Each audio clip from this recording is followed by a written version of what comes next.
જળાશય ઊંચેની ઠંડી હવા નીચે આવે છે અને પ્રાકૃતિક ઉષ્માનયન ચક્ર સ્થપાય છે. રાત્રિના સમયે જમીન ઝડપથી ઉષ્મા ગુમાવે છે અને પાણીની સપાટી જમીન કરતાં વધુ ગરમ હોય છે. તેથી પ્રાકૃતિક ઉષ્માનયન ચક્ર ઉલટાઈ જાય છે, જેને ભૂપવનો અથવા જમીનની લહેરો કહે છે. સમુદ્રી પવનો અને ભૂપવનો આપેલ આકૃતિમાં દર્શાવેલા છે. તો આ વાયુ દ્વારા ભૂપવનો ઝાડ એનું શોષે રાત્રે, અહીંથી ઉત્સર્જાશે, એટલે પાણી જમીન કરતાં ગરમ. ક્વેશ્ચન 28. પ્રારંભિક પવન ટ્રેડ વિન્ડની સમજૂતી આપો. પૃથ્વીના વિષુવવૃત્તીય અને ધ્રુવીય પ્રદેશો ક્ષેત્રો અસમાન સૂર્ય ઉષ્મા મેળવે છે. વિષુવવૃત્ત પાસે પૃથ્વીની સપાટીની નજીક રહેલી હવા ગરમ હોય છે, જ્યારે ધ્રુવો પાસે ઉપરના વાતાવરણમાં હવા ઠંડી હોય છે. અન્ય પરિબળોની ગેરહાજરીમાં ઉષ્માનયન પ્રવાહો રચાય છે. ધ્રુવો પાસેની ઠંડી હવા વિષુવવૃત્ત તરફ અને વિષુવવૃત્ત પાસે ઊંચેની હવા ધ્રુવો તરફ વહન કરે છે અને ઉષ્માનયનના પ્રવાહો રચાય છે.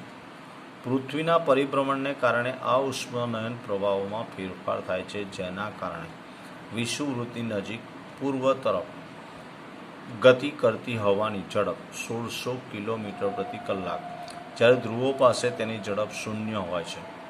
પૃથ્વીના પરિભ્રમણને કારણે હવા ધ્રુવો પાસે નહીં પણ 30 ડિગ્રી ઉત્તર અક્ષાંશ પાસે નીચે ઉતરે છે અને વિષુવવૃત્ત તરફ પાછી ફરે છે, જે પારંપરિક પવન ટ્રેડ વિન્ડ કહે છે.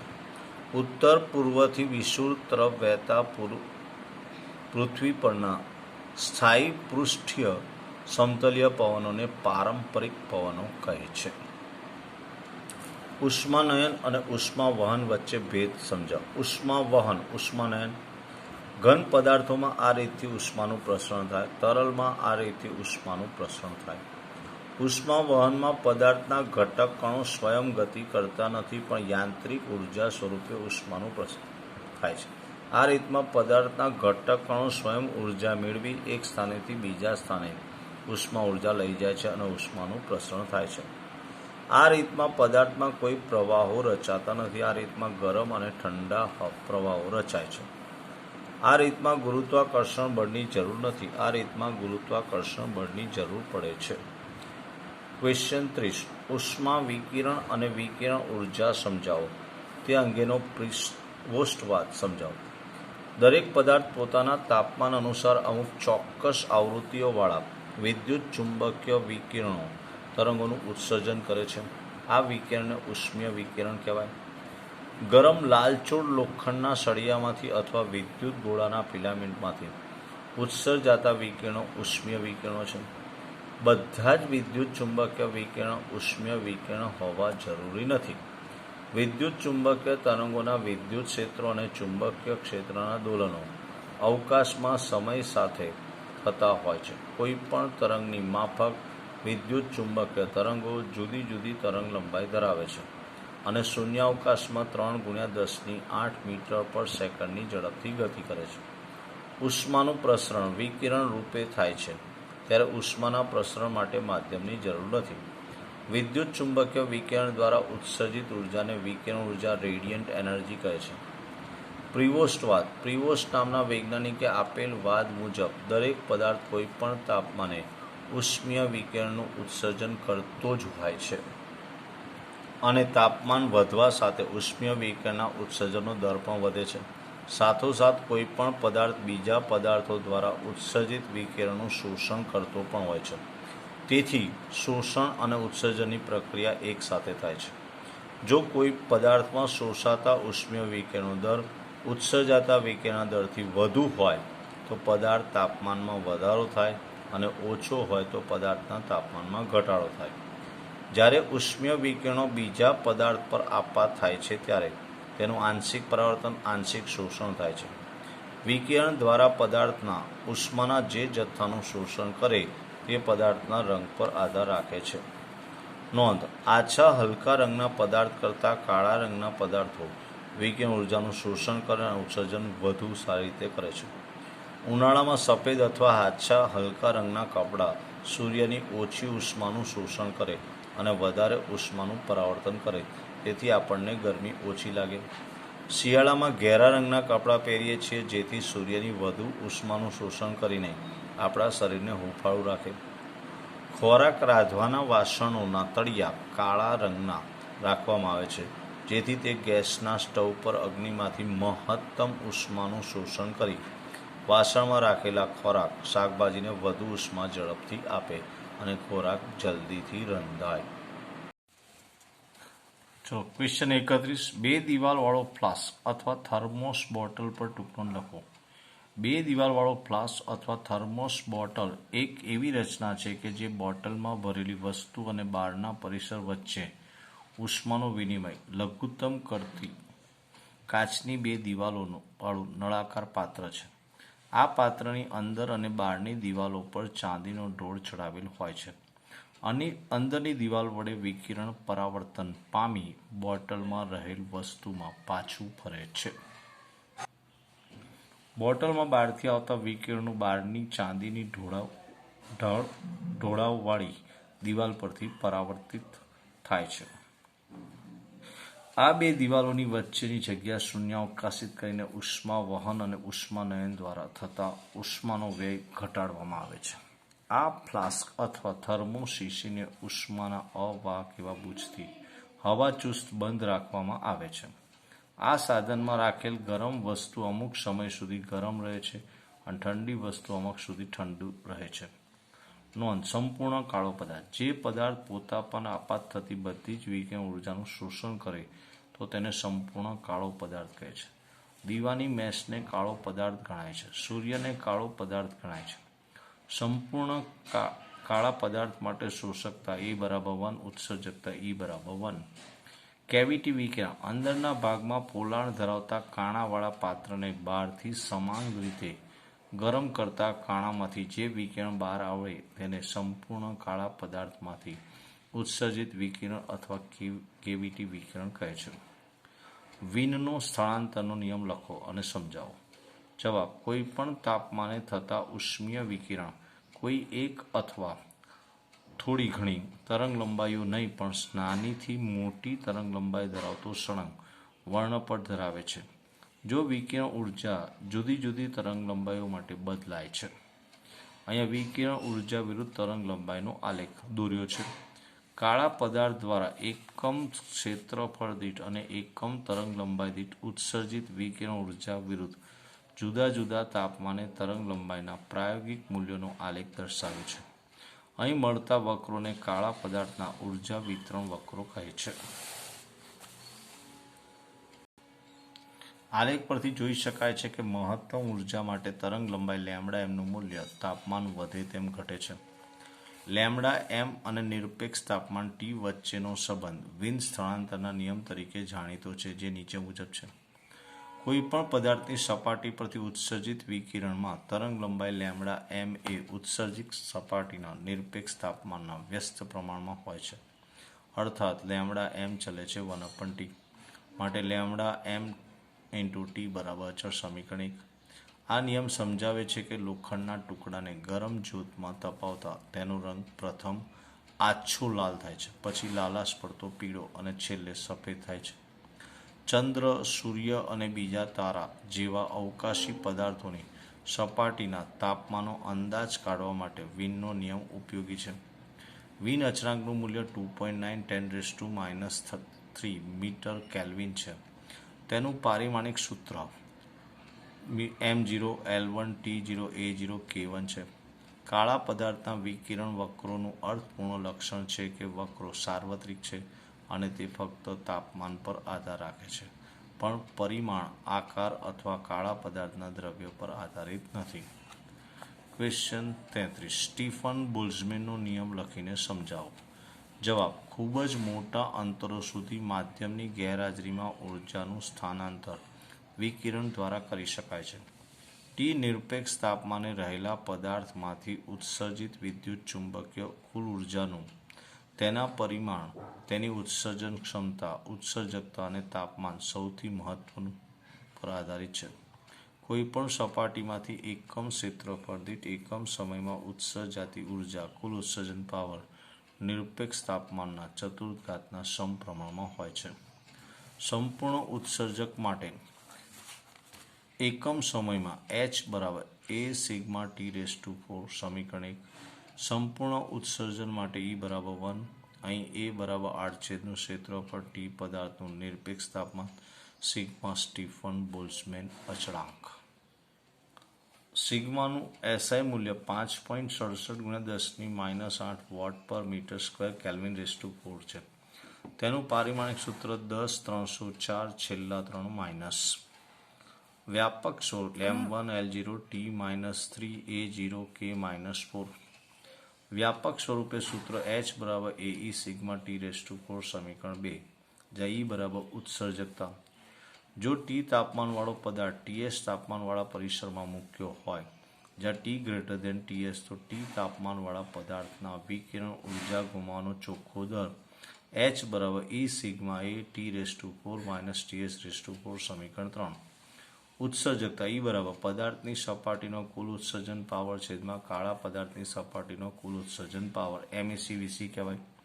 આપેલ સપાટી માટેનો કુલ ઉત્સર્જન પાવર અને તે જ સંજોગોમાં રહેલા સંપૂર્ણ કાળા પદાર્થની સપાટીનો કુલ ઉત્સર્જન પાવર નો ગુણોત્તરને ઉત્સર્જકતા E કહે છે. તે એકમ રહિત, પરિમાણ રહિત. કુલ ઉત્સર્જન પાવરનો એકમ જૂલ પર સેકન્ડ, મીટર સ્ક્વેર, વોટ પર મીટર સ્ક્વેર, કિલોગ્રામ પર સેકન્ડ ક્યુબ. પારિમાણિક સૂત્ર m1L0 T-3. શોષકતા A બરાબર શોષાતી વિકિરણ ઉર્જા છેદમાં આપાત થતી વિકિરણ ઉર્જા. કોઈ સપાટી પર વિકિરણ આપાત થતાં શોષાતી વિકિરણ ઉર્જા અને આપાત વિકિરણના ઉર્જાના ગુણોત્તરને તે સપાટીની શોષકતા કહે છે. તે એકમ રહિત છે, પરિમાણ રહિત છે. સંપૂર્ણ કાળા પદાર્થ માટે A બરાબર 1. કિર્ચોફનો નિયમ. કોઈ પણ સપાટી માટે શોષકતા અને ઉત્સર્જકતાના મૂલ્યો સમાન હોય છે. ગ્રીન હાઉસ અસર પર ટૂંકનો લખો. સૂર્યમાંથી મેળવેલા ઉર્જાના કારણે પૃથ્વીની સપાટી અને તેના પરના તમામ પદાર્થો તેમની શોષકતા અનુસાર ગરમ થાય છે. આ ગરમ થયેલા પદાર્થો પોતાનામાંથી પારરક્ત વિકિરણોનું ઉત્સર્જન કરે છે. આ વિકિરણોની તરંગલંબાઈ મોટી હોવાથી તેઓ વાતાવરણને ભેદીને બહાર નીકળી શકતા નથી. આ વિકિરણોને મોટે ભાગે ગ્રીનહાઉસ વાયુઓ જેવા કે carbon dioxide CO2, neon CH4 એટલે methane CH4, nitrous oxide N2O, chlorofluorocarbon CFCl અને ટ્રોપોસ્ફિયર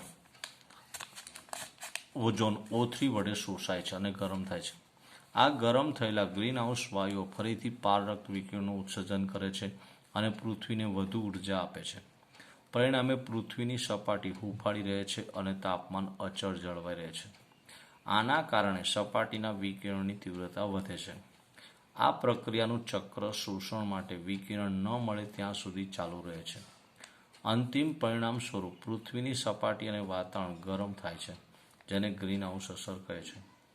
ઇન્ફ્રારેડ કિરણો ગરમી આપતા હોવાથી તેમને ઉષ્મા વિકિરણો હીટ રેસ પણ કહે છે. હીટ રેસના લીધે શિયાળામાં વાદળ છાયા વાતાવરણમાં ઠંડી લાગવાના બદલે થોડાક હૂંફાળા વાતાવરણનો અનુભવ થાય છે. ગ્રીનહાઉસ અસર ન હોત તો પૃથ્વીનું તાપમાન -18 જેટલું ઠંડુ થાત. માનવીય પ્રવૃત્તિને કારણે ગ્રીનહાઉસ અસર વાયુની સાંદ્રતામાં વધારો થાય છે, જે પૃથ્વીને વધુ ગરમ બનાવે, જેને કારણે શતાબ્દીની શરૂઆતથી પૃથ્વીના સરેરાશ તાપમાનમાં 0.3°C થી 0.6°C જેટલો વધારો થઈ રહ્યો છે. હવે પછીની અડધી શતાબ્દી પછી પૃથ્વીનું સરેરાશ તાપમાન આજના તાપમાન કરતાં 1°C થી 3°C જેટલું વધારે હશે, જે ગ્લોબલ વોર્મિંગના કારણ માનવ જીવન, વનસ્પતિઓ અને પ્રાણીઓ માટે મુસીબતનું કારણ બનશે. ગ્લોબલ વોર્મિંગના એક ભાગરૂપે સમગ્ર વિશ્વમાં પ્રદૂષણની માત્રા ભયજનક રીતે સતત વધી રહી છે, જેના કારણે હિમશિલાઓ ઝડપથી પીગળશે, જેથી સમુદ્રમાં પાણીની સપાટી ઊંચી આવવાથી વાતાવરણની રચના ભાત બદલાશે. ઘણા દરિયા કિનારાના શહેરો ડૂબી જવાના પણ ભયસ્થાનો છે. ગ્રીનહાઉસના વધારાને પરિણામે રણ વિસ્તારમાં વધારો થશે. સમગ્ર દુનિયાએ ગ્લોબલ વોર્મિંગની અસર લઘુત્તમ કરવા માટેનો પૂરેપૂરો પ્રયાસ કરવો જોઈએ. ગરમ પદાર્થની ઉષ્મા ગુમાવવાનો દર એ ક્વેશ્ચન 35. ગરમ પદાર્થની ઉષ્મા ગુમાવવાનો દર એ પદાર્થ અને તેની આસપાસના પરિસરના તાપમાનના તફાવતના સમપ્રમાણમાં હોય છે. તે સમજાવતી પ્રવૃત્તિ લખો. જવાબ: ભેળક સાથેના કેલોરીમીટરમાં થોડુંક પાણી આશરે 300 ml લઈ તેને 2 છિદ્રવાળા ઢાંકણા વડે બંધ કરો. થર્મોમીટરને એક છિદ્રમાંથી પસાર કરી થર્મોમીટરનો પારાવાળો ભાગ પાણીમાં ડૂબે તે રીતે મૂકો અને પાણીનું તાપમાન T1 થર્મોમીટરની મદદથી નોંધો. કેલોરીમીટરની નીચે બર્નર મૂકેલા ત્રિપાઈ પર મૂકી પાણીનું તાપમાન 40 ડિગ્રી સેલ્સિયસ થાય ત્યાં સુધી ગરમ કરો. બર્નરને દૂર કરી પાણીને ગરમ કરવાનું બંધ કરો. ભેળક વડે પાણીને સતત હલાવતા રહો અને સ્ટોપવોચની મદદથી પ્રત્યેક મિનિટના સમયગાળા માટે પાણીના તાપમાનનો નોંધો. પાણીનું તાપમાન તેના શરૂઆતમાં તાપમાન T1 થી 5 ડિગ્રી સેલ્સિયસ સુધી વધુ ગરમ થાય ત્યાં સુધી પ્રત્યેક મિનિટે તાપમાન T2 નોંધો. તાપમાનના બધા જ મૂલ્યો માટે ડેલ્ટા T બરાબર T2 - T1 ને y અક્ષ ઉપર અને તેને અનુરૂપ T ને x અક્ષ ઉપર લઈ આલેખ દોરો. આલેખ પરથી તારવી શકાય ગરમ પાણીનું સતન પોતાના અને પરિસરના તાપમાનના તફાવત પર આધારિત છે. ઉપરોક્ત જોઈ શકાય છે કે પ્રારંભમાં શીતનનો દર વધારે અને જેમ જેમ પાણીનું તાપમાન ઘટે તેમ તાપમાનનો તફાવત ઘટે છે. આ પ્રવૃત્તિ દર્શાવે છે કે ગરમ પદાર્થ તેની ઉષ્મા પરિસરમાં ઉષ્મા વિકિરણ સ્વરૂપે ગુમાવે છે. ઉષ્મા ગુમાવવાનો દર પાણી પદાર્થ અને તાપમાન પરિસર વચ્ચેના તાપમાનના તફાવત પર આધારિત છે. ન્યૂટનનો શીતનનો નિયમ લખી તેનું સૂત્ર તારો. જવાબ: પ્રેરિત ઉષ્માનયન દ્વારા કોઈ પદાર્થના ઉષ્મા ગુમાવવાનો દર -dq/dt તે પદાર્થ અને તેના પરિસર વચ્ચેના તાપમાનના તફાવત ડેલ્ટા Tના સમપ્રમાણમાં હોય છે. આ નિયમ નાના તાપમાનના તફાવત માટે જ વપરાય છે. આ ઉપરાંત વિકિરણ દ્વારા ગુમાવાતી ઉષ્મા પદાર્થની સપાટીની પ્રકૃતિ અને ખુલ્લી સપાટીના ક્ષેત્રફળ પર આધારિત છે. તેથી -dq/dt બરાબર kT2 - T1 સમીકરણ 1, જ્યાં k સપ્રમાણતાનો ધન અચળાંક છે જે પદાર્થની સપાટીની પ્રકૃતિ અને ક્ષેત્રફળ પર આધારિત છે. ધારો કે T2 તાપમાને પદાર્થનું દળ m અને વિશિષ્ટ ઉષ્માધારિતા S છે. પરિસરનું તાપમાન T1 છે. જો dt જેટલા તાપમાનના સમયગાળામાં થતો નાનો ઘટાડો dt હોય તો ગુમાવાતી ઉષ્માનો જથ્થો dq બરાબર ms dt. સમય t ની સાપેક્ષે વિકલન લેતા dq/dt બરાબર ms dt upon d small t. સમીકરણ 2.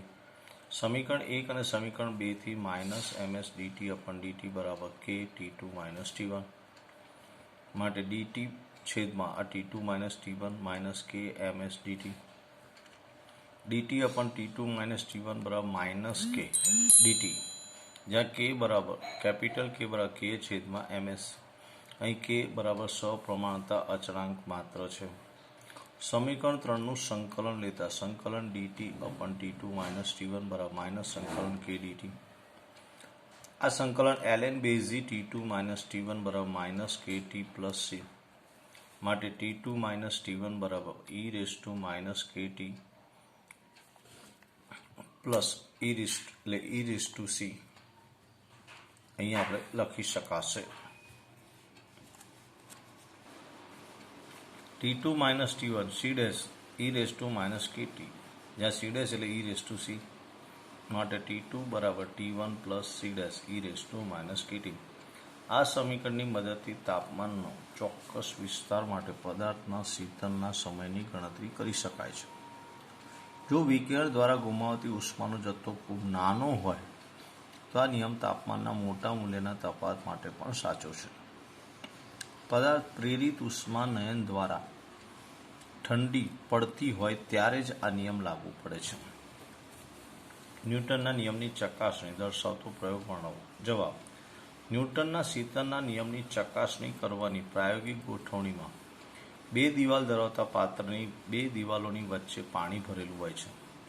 ગરમ પાણી ભરેલું તાંબાનું કેલોરીમીટરને બે દિવાલ ધરાવતા પાત્રની અંદર મૂકવામાં આવે છે. આ કેલોમીટરને 2 છિદ્રવાળા બુચથી હવા ચુસ્ત બંધ કરવામાં આવે છે.